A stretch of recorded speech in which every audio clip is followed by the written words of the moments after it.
Thanks very much, Wendy, and welcome to this Lunch and Learn.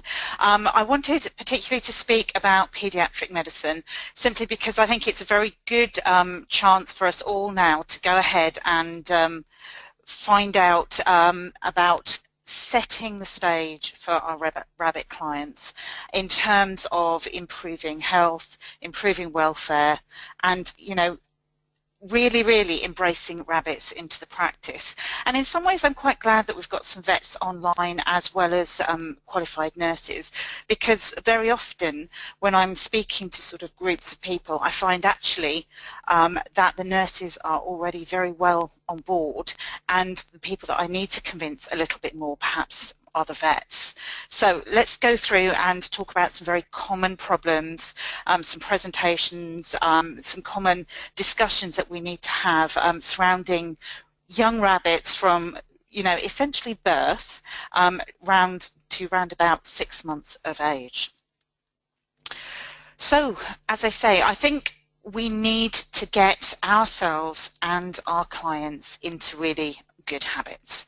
And one of the things that I do believe passionately in is actually sort of, you know, looking at the whole situation in terms of the rabbit within the home and the rabbit as a suitable pet, and the bigger picture in terms of rabbits within the UK. And it's a horrifying statistic to say that over each year we have in and around 35,000 rabbits being put into a rescue situation. Now, in and of itself, that is bad enough, and we do get the sad cases where it's an older rabbit and there's a family situation and what have you. But the fact is that most of these rabbits are put into this situation either back via the pet shops that they were obtained from or through rescues within the first few months of ownership. So the figure I've got is approximately 3 months, and this is where we get sort of the adopted rabbits from certain pet store chains or the younger easily adopted rabbits from rescues. And it's a big deal, and it's a big deal because people have got these animals and they weren't what they were expecting.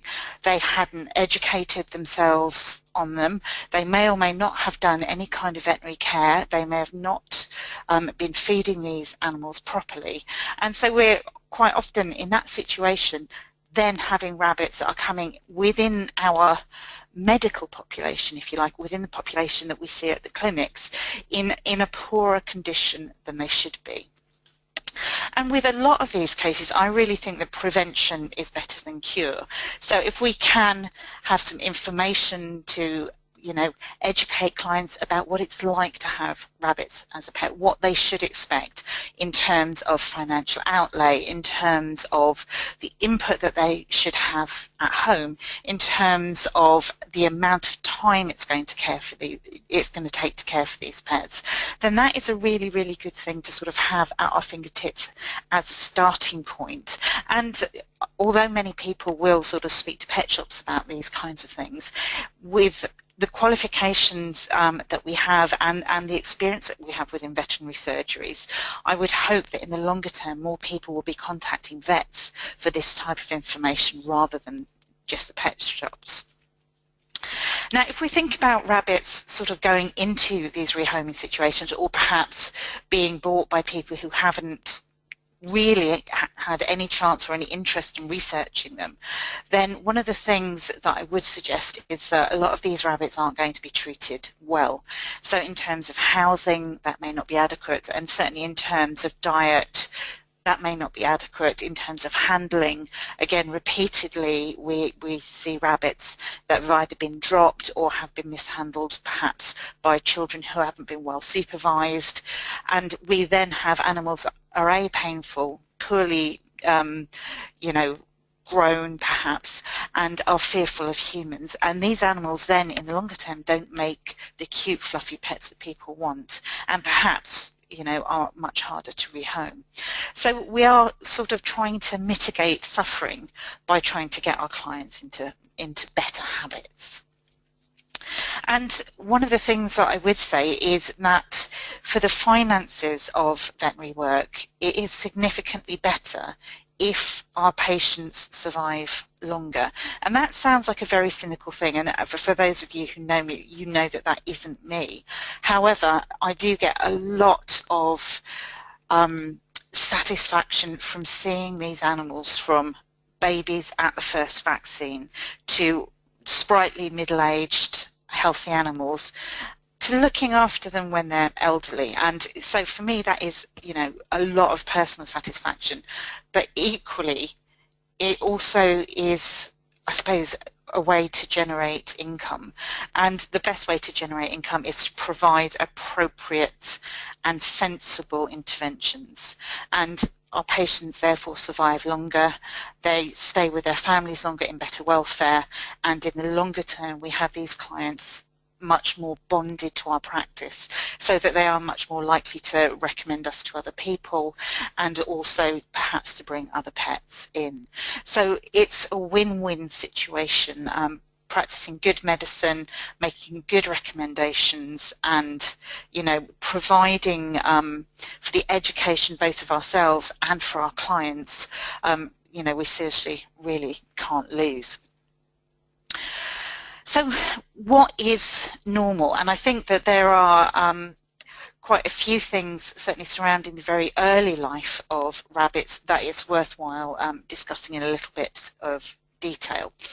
Now, unlike rodents such as guinea pigs, rabbits are born altricial, so they're born with very little fur and the eyes closed, so they're totally reliant on maternal care. And this is sort of supported by the fairly short gestation period. If we think of the gestation of a guinea pig, which is about 63-65 days, gestation of a rabbit is significantly less, in order to support sort of multiple litters throughout the year.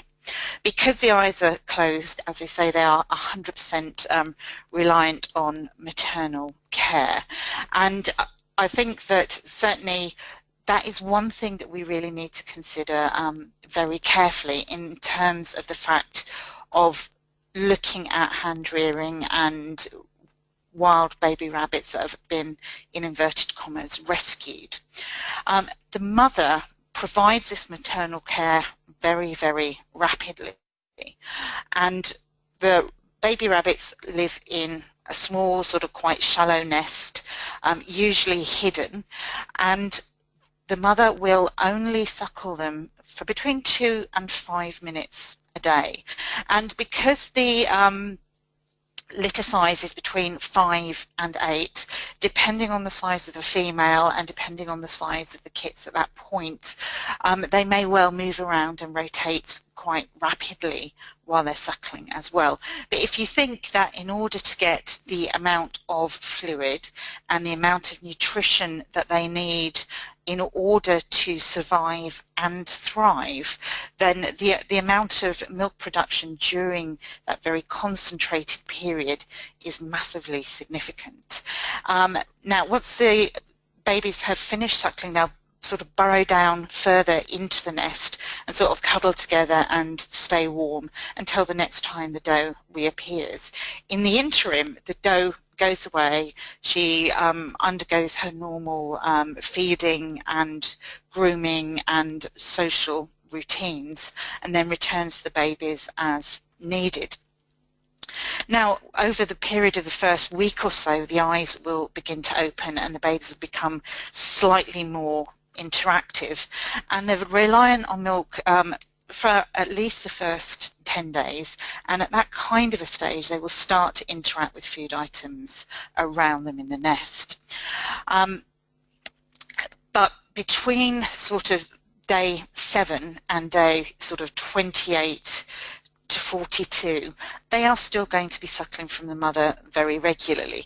So in terms of caring for those animals, what we need to do ideally is sort of to protect the health of the doe, and ideally, if we can, leave the babies well enough alone at that point.